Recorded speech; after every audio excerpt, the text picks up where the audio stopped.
Hi, everybody. I want to say happy Friday. It is a Friday, so we're heading into the weekend.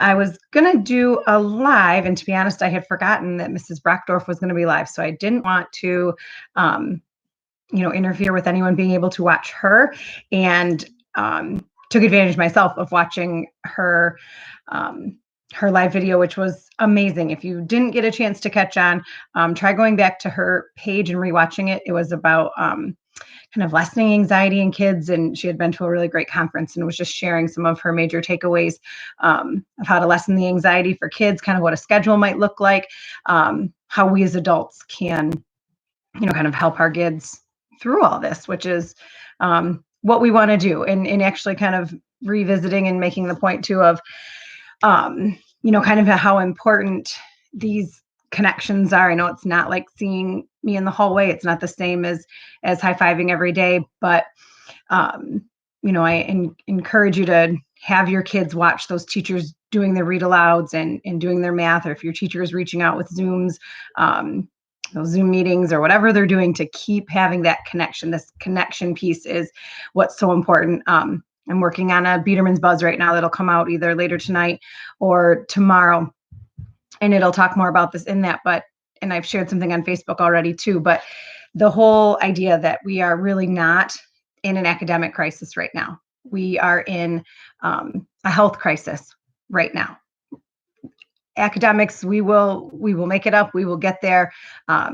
We will fill in these gaps. So just that connection piece is what's so important. Continue to talk to your kids, continue to have them FaceTime if you can, if you have those means to, with friends, with family, and continue to build those connections and keep that feeling of safety and security tight. That's going to be the most helpful. Many parents have reached out kind of looking for ideas. What do we do? How do we support our kids, and truly, and I think I've said it before already, but truly the best way to support your kiddos is talk to them, encourage them, make them feel safe, make them, talk them through their fears, acknowledge their fears if they have them, and go from there. So that was kind of my little announcement for families. Again, there's a newsletter coming out, and then more to share on that, and we'll just kind of continue to get through these mucky waters together. But moving on, I wanted to share a story tonight that was sort of a spin-off of last night's story, which is I Want to Be a Lot.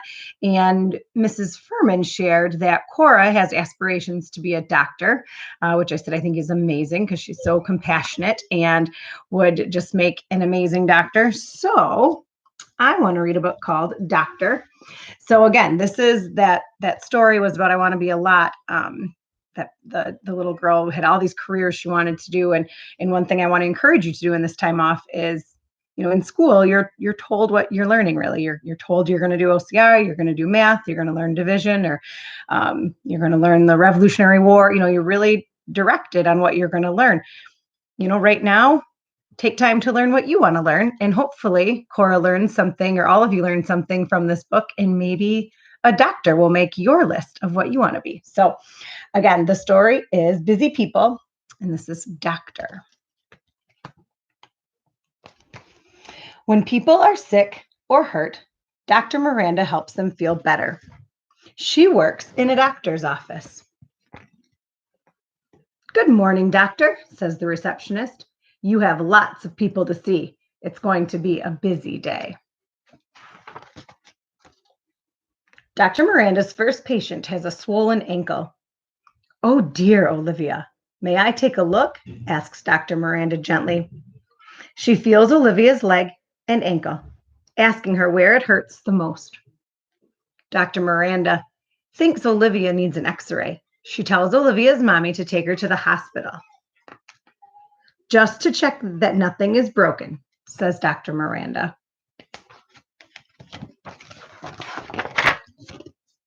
Next, Dr. Miranda gives twin babies their shots, examines a boy with chickenpox, checks a pregnant woman's blood pressure, and listens to a man's chest with her stethoscope. So she's checked a leg, shots, chickenpox, blood pressure, and a chest. So doctors have to know a lot of things. She's a busy lady in the morning. It's been a very busy morning already. Now, Dr. Miranda has to call patients who are too sick to leave home. She asks them questions and then decides how to help them. Dr. Miranda is about to eat lunch when the receptionist enters and says, "Can you see one more patient this morning, doctor?" I bet she says yes. Jimmy has just arrived at the doctor's office for an emergency appointment. His daddy explains that he has a cough and a high temperature. Dr. Miranda asks whether Jimmy has a rash or any other symptoms.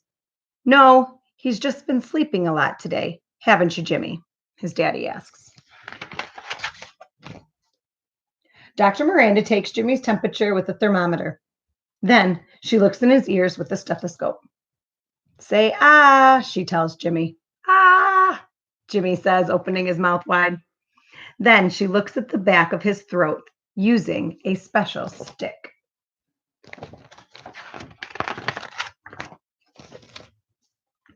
Next, Dr. Miranda asks Jimmy to sit on the bed and take off his sweater. Dr. Miranda listens carefully to Jimmy's chest using a stethoscope. It feels cold and it tickles. I bet many of you have been here where the doctor says, "Take a deep breath." Then she says another one, another one. She listens very quietly. Dr. Miranda thinks Jimmy has a chest infection.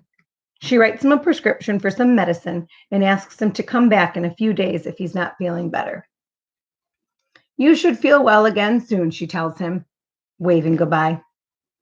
"Thank you, doctor," says Jimmy. Dr. Miranda checks her afternoon schedule with the receptionist. What a busy day it's been. Dr. Miranda just has to make one more call before she can go for lunch.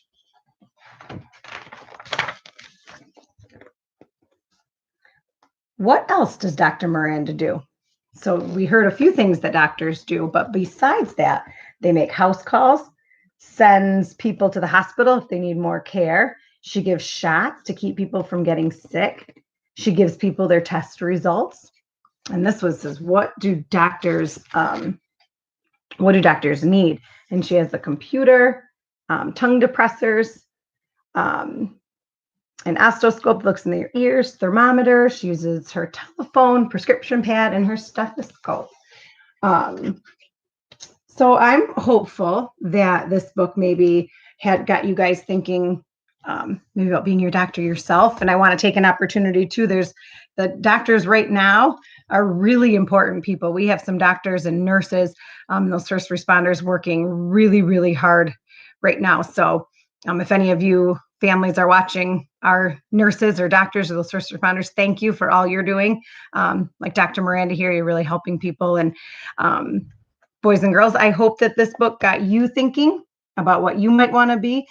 Please comment in the comments on this video. Let me know if there's anything else you want to hear more about, and I'd be happy to add it to the reading list. So I hope you have a wonderful night and a wonderful weekend, and I miss you all terribly, and hope to see you again soon. Have a good night. Good night, guys.